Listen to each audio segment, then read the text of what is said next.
नमस्कार दोस्तों। उत्तराखंड में हमने पर्यावरण संबंधित आंदोलन की सीरीज सबसे पहले स्टार्ट की है और इसमें हमने लास्ट टाइम जो पढ़ा था वो था कुंजली वन आंदोलन। आज हम उत्तराखंड में हुए वन संरक्षण यानी कि पर्यावरण संरक्षण से संबंधित एक और आंदोलन के बारे में पढ़ेंगे जो कि है खसपट्टी आंदोलन। खसपट्टी आंदोलन क्या था? यह भी एक वन संबंधी आंदोलन था और ये आंदोलन क्षेत्र कहाँ पे हुआ था? सबसे पहले हम ये जानेंगे ये जो खसपट्टी आंदोलन है वो कहाँ पे हुआ था। ये हुआ था टिहरी रियासत में। ठीक है, टिहरी रियासत में। और कब हुआ था? ये हुआ था 1900 के आसपास हुआ था। एग्जैक्ट डेट इसकी गिवन नहीं है, बस इतना बताया है बुक्स में भी कि यह हुआ था 1900 के आसपास हुआ था। ठीक है, आसपास हुआ था। और 1900 में हमारा जो देश है वो स्वतंत्र नहीं हुआ था और इस समय हमारा जो देश था वो ब्रिटिशों के गुलाम था और जो रियासतें होती है वहाँ पे राजा शासन कर रहा होता था। तो टिहरी रियासत में ये आंदोलन जो है टिहरी रियासत में हुआ था। टिहरी रियासत में हुआ था। उस समय वहाँ का राजा कौन था? राजा था कीर्ति शाह जी थे। कौन थे? कीर्ति शाह जी थे। ठीक है, कीर्ति शाह जी थे। और यह एक वन आंदोलन है ना, तो उस समय हमें ये भी जानना जरूरी है कि उस समय जो जंगलात अधिकारी था वो कौन थे? वो थे सदानंद रौतेला जी। ठीक है, कौन थे? सदानंद रौतेला जी। तो अब हमने ये क्या जान लिया? हमने जान लिया कि खसपट्टी आंदोलन एक वन संबंधी आंदोलन था। यह 1900 के आसपास हुआ था और इसका जो आंदोलन क्षेत्र है वो टिहरी रियासत थी और उस समय वहाँ टिहरी में जो राजा थे वो थे कीर्ति शाह जी थे। और जब ये वन आंदोलन है तो इसमें जंगलात अधिकारी भी होगा कोई ना कोई, तो जंगलात अधिकारी जी थे क्या बोलते हैं? सदानंद रौतेला जी। अब हम इसका क्या जानेंगे? कारण जानेंगे कि ये क्यों हुआ था। ये हुआ था नए वन भूमि बंदोबस्त के विरुद्ध। नए भूमि बंदोबस्त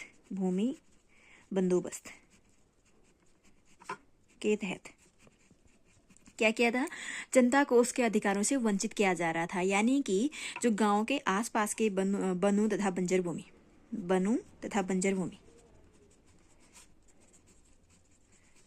भूमि को आरक्षित, यानी कि क्या था? कारण इसका था कि नए भूमि बंदोबस्त किया गया था और उसके तहत क्या होना था? जो गांव है ना उसके आसपास की जो बंजर भूमि या वन थे उनको आरक्षित किए जाने थे। आरक्षित किए जाने यानी कि अब ये जो आसपास गांव के इलाके के आसपास जो भूमि थी या फिर जो बंजर भूमि है, बंजर भूमि है और जो वन है वो किसके होंगे? अब राजा के अधिकार क्षेत्र में आएंगे। तो इससे क्या था? लोगों को परेशानियां होने लगी थी। ठीक है, और परेशानी होनी स्वाभाविक सी बात है कि गाँव की जो हमारी ग्रामीण लाइफ होती है वो पूरी तरह डिपेंडेंट होती है किस पे? वनों पे। क्योंकि हमें जो मवेशी चरानी होती है वो आसपास के भूमि में जाके चराते हैं। हमें अगर उनके लिए, जानवरों के लिए हमें अगर चारा लेके आना है तो वो भी जंगल से लेके आते हैं। और घर में खाना बनाना है तो खाना बनाने के लिए भी हमें क्या करना होता है? जंगल पे ही, यानी कि हम डिपेंडेंट रहते हैं क्योंकि जंगल से हम लकड़ी लेके आके खाना बना सकते हैं, तब तक खाना भी नहीं बना सकते। अब जब ये भूमि ही आरक्षित कर देंगे यानी कि राजा के पास ली जाएगी ये भूमि, तो गांव वाले कहाँ जाएंगे? है ना, तो इसलिए उनको परेशानी हो रही थी। तो उन्होंने आंदोलन प्रारंभ कर दिया था। और क्या बोलते हैं, जब उन्होंने आंदोलन प्रारंभ कर दिया था तो फिर आंदोलनकारियों ने क्या किया? गुस्से में आके जो जंगलात अधिकारी है ना, कौन थे? सदानंद रौतेला जी को बंधक बना लिया। ठीक है, क्या कर दिया था? बंधक बना दिया था। और सदानंद रौतेला जी को बंधक बना लिया तो उसके बाद जब इस बात का पता राजा को लगा, यानी कीर्ति शाह को जो पता लगा कि आंदोलनकारियों ने सदानंद रौतेला को नए भूमि बंदोबस्त के विरुद्ध जो उन्होंने क्या हो रहा था, आंदोलन हो रहा था, उसमें बंधक बना लिया, तो राजा क्या हुए? स्वयं कहाँ आए? आंदोलन क्षेत्र में आए, लोगों से बातें की, उनको बोला कि हमने जो ये नई भूमि बंदोबस्त के तहत वनों या बंजर भूमि को आरक्षित कर रहे हैं, हम इनको आरक्षित नहीं करेंगे। तुम्हारे अधिकार तुम्हारे पास ही रहेंगे, तुम्हारे अधिकार तुमसे कोई नहीं छीनेगा। तो जब लोगों ने क्या क्या, जो आंदोलन कर रहे थे उन्होंने राजा की बात पे तो हर कोई विश्वास करता ही है, तो उन्होंने राजा की बात पे विश्वास कर लिया। और जो ये बंधक बना रखा था जंगलात अधिकारी, तो उनको क्या कर दिया? बंधन मुक्त कर दिया। और जैसे कीर्ति शाह सदानंद रौतेला जी को अपने साथ महल लेके जाते हैं ना, तो कीर्ति शाह क्या करते हैं? अपनी बात से मुकर जाते हैं। उन्होंने कहा था कि गांव के आसपास के जो वन थे या बंजर भूमि थी उनको आरक्षित नहीं करेंगे, बट उन्होंने ऐसा नहीं किया।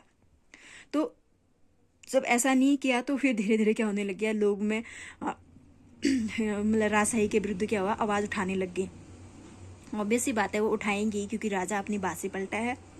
तो थोड़े टाइम बाद क्या किया राजा ने, अपनी सैन्य सहायता से, अपने कूटनीति की सहायता से इस आंदोलन को दबा दिया, परंतु वो इसे पूरी तरह से दबा ना पाए। समय समय पर क्या हुआ, राजशाही के विरुद्ध आवाज उठते रहे और ये आंदोलन टुकड़ों में चलता रहा समय समय पर।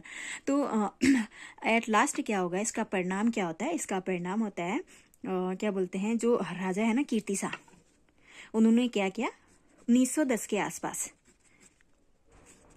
टिहरी में किसान बैंक की स्थापना की। किसान बैंक की स्थापना की कब, 1910 के आसपास, ठीक है। 1910 के आसपास उन्होंने टिहरी में किसान बैंक की स्थापना की, ताकि किसानों को आर्थिक सहायता हो सके, आर्थिक सहायता। क्योंकि गांव के आसपास की भूमि तो उन्होंने जो गांव के आसपास की बंजर वन भूमि थी उसको तो आरक्षित कर दिया था, यानी कि टिहरी रियासत के अंतर्गत ले लिया था। तो किसानों को तो प्रॉब्लम होएगी ही, तो उनकी सहायता के लिए उन्होंने किसान बैंक की स्थापना की 1910 के आसपास, और उसके ताकि किसानों को आर्थिक सहायता मिल सके, ठीक है। तो हमने यहाँ पे खसपट्टी आंदोलन के बारे में पढ़ लिया, यानी कि कब हुआ था, 1900 के आसपास। यह वन भूमि संबंधी आंदोलन था और इसका आंदोलन क्षेत्र टिहरी रियासत था। टिहरी रियासत था, इसका मतलब इस समय जो राजा थे वो कीर्तिसा जी थे, और उस समय के जो जंगलात अधिकारी थे वो थे सदानंद रौतेला जी। और इसका जो कारण था वो नई भूमि बंदोबस्त के थे, वनों और बंजर भूमि को आरक्षित करना। और इसका परिणाम हुआ था कि टिहरी में किसान बैंक की स्थापना कर दी थी, ठीक है। तो यहाँ पे हमारा जो ये खसपट्टी आंदोलन है वो समाप्त होता है। अब हम नेक्स्ट वीडियो में एक और मतलब वन आंदोलन यानी पर्यावरण संरक्षण से संबंधित एक और आंदोलन के बारे में पढ़ेंगे डिटेल में, ठीक है। Thank you, bye bye.